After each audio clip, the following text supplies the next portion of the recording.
اور ملک کو موجودہ جو عدم استحکام کی صورتحال ہے اس سے نکالنا ضروری ہے.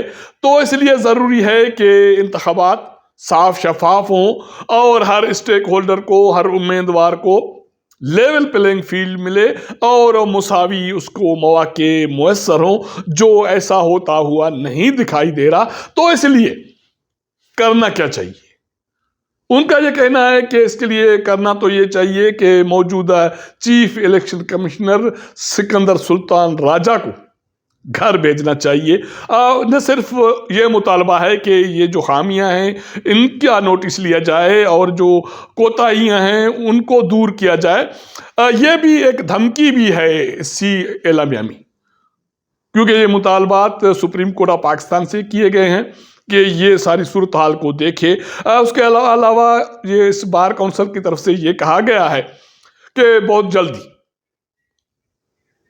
وکلا تحریک چلانے کے لیے اور مشترکہ حکمت عملی بنانے کے لیے نمائندہ تنظیموں کا اجلاس بلایا جا رہا ہے.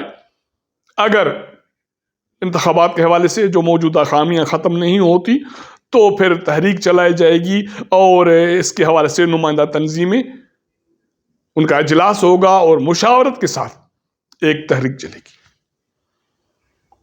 تو اس کا مطلب ہے کہ کچھ سیاسی جماعتیں اعتراضات کر رہی ہیں اور حلقہ بندیوں کے حوالے سے تو کافی بہت ساری درخواستیں بلوچستان ہائی کورٹ میں گئیں، اس کے بعد سپریم کورٹ میں یہ درخواستیں آئیں. فی الحال سپریم کورٹ کا یہ کہنا ہے کہ کسی حلقہ بندی کے حوالے سے کسی درخواست کی سماعت نہیں ہوگی، کیونکہ الیکشن شیڈول جاری ہو گیا ہے. اس کے بعد اگر حلقہ بندیوں کے حوالے سے درخواستوں کی سماعت ہوگی تو پھر یہ سمجھا جائے گا کہ یہ انتخابات ڈیلے ہو جائیں گے. تو فی الحال انتخابات ہونے جے اور اس کے بعد حلقہ بندیوں کے حوالے سے سماعت کریں گے. جب انتخابات ہو جائیں گے اس کے بعد حلقہ بندیوں کی سماعت ہوگی. یہ بات کچھ سمجھ میں تو نہیں آ رہی، لیکن سپریم کورٹ آف پاکستان کا یہ کہنا ہے کہ کسی بھی حوالے سے انتخابات کو ڈیل کرنے نہیں دیں گے. اگر یہ معاملہ بالکل ایسا درست ہے تو پھر یہ ہے کہ یہ جو سینکڑوں اعتراضات سامنے آئے ہیں، اب نہ صرف وہ امیدوار جن کی حلقہ بندیوں کے حوالے سے اعتراضات تھے وہ سامنے آئے، اب تو یہ جو وکلا تنظیمیں ہیں یہ میدان میں آئی ہیں. اور اس کے علاوہ ساتھ ساتھ پاکستان تحریک انصاف کافی عرصے سے معترض ہے چیف الیکشن کمیشن پر، الیکشن کمیشن کے کنڈکٹ پر. اب تو یہ وکلا تنظیمیں بھی میدان میں آ گئی ہیں کہ چیف الیکشن کمیشن کا گھیراؤ تنگ کیا جائے گا. اور دھمکی یہ ہے کہ جو شکایتیں ہیں، جو اعتراضات ہیں، ان کا ازالہ نہیں ہوتا تو پھر وکلا تنظیمیں احتجاج کریں گی. اب آتے ہیں سپریم کورٹ بار، اور اس کے صدر ہیں شہزاد شوکت صاحب اور سیکریٹری سید علی عمران. انہوں نے بھی پاکستان بار کونسل کے علاوہ ایک اعلامیہ جاری کیا جس میں یہی اعتراضات اٹھائے گئے انتخابات کے حوالے سے، ان کے حلقہ بندیوں کے حوالے سے، جو سیٹیں مختص کی گئیں ان کے حوالے سے، اور اس کے علاوہ جو سیاسی جماعتیں ہیں، اسٹیک ہولڈرز ہیں یا انتخابات لڑنے والے جو خواہش مند حضرات ہیں، ان کی جو رستہ روک کی جا رہی ہے یا ان کو لیول پلینگ فیلڈ نہیں مل رہی اور صاف شفاف انتخابات ہوتے ہوئے دکھائی ان کو نہیں دے رہے بقول ان کے. تو ان کا یہ کہنا ہے کہ جو اسٹیک ہولڈرز ہیں ان کو مساوی جو مواقع نہیں مل رہے، لیول پلینگ نہیں مل رہی، اور موجودہ چیف الیکشن کمیشن کی موجودگی میں صاف شفاف انتخابات ہوتے ہوئے نظر نہیں آ رہے. تو اس لیے موجودہ چیف الیکشن کمشنر کو گھر جانا چاہیے. اور ان کا یہ کہنا ہے کہ جو موجودہ صورتحال ہے اس میں ضروری ہے جمہوریت کے لیے، اس کے بالادستی کے لیے اور اس کے استحکام کے لیے کہ انتخابات ہر صورت میں صاف شفاف ہوں. اگر ایسا نہیں ہوتا تو پھر ماضی گواہ ہے. ہم نے ماضی میں دیکھا کہ انتخابات ہوئے، نتائج کو عوام نے تسلیم نہیں کیا، جس کی وجہ سے ایک عدم استحکام کی صورتحال ملک میں برقرار رہی. اور نہ صرف عدم استحکام کی صورتحال برقرار رہی، ملک کو اس عدم استحکام کی وجہ سے نقصان ہوا اور بامقصد نتائج حاصل نہ ہو سکے اور اسی وجہ سے قومی وسائل بھی ضائع ہوئے. تو اس لیے عوام کا اعتماد بحال کرنا ضروری ہے۔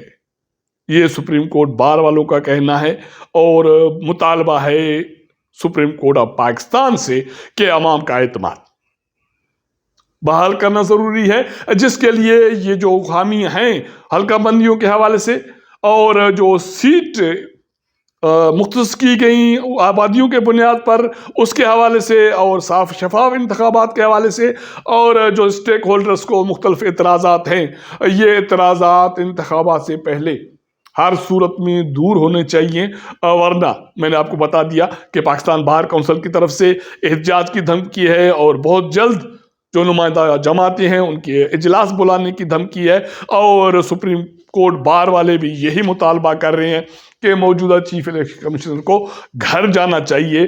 اگر ایسا ہوتا ہے، اگر سپریم کورٹ اس معاملے کا نوٹس لیتی ہے تو پھر کیا ہوگا؟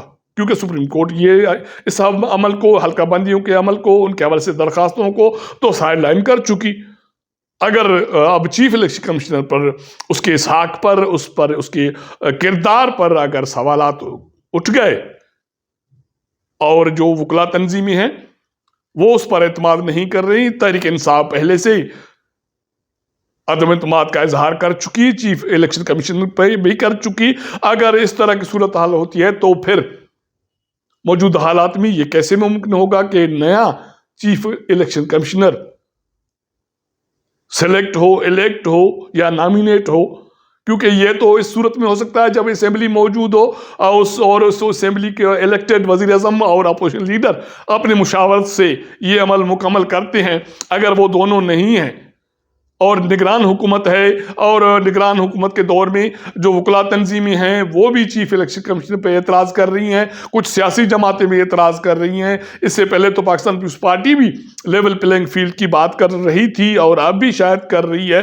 اگر یہ ساری صورتحال پیدا ہوتی ہے تو پھر انتخابات کے حوالے سے آنے والے دن مزید کروشل ہوں گے۔ حالانکہ شیڈول جاری ہوا، اس پر عمل درآمد شروع ہو گیا ہے، آج 19 تاریخ ہے، نامزدگی فارم جاری ہو گئے، کل سے وصولی شروع ہو جائے گی جو 22 دسمبر کو ہونی ہے، اس کے بعد اسکروٹنی اور باقی جو اس کے پروسیجر ہے اس پر پیش رفت کی جائے گی۔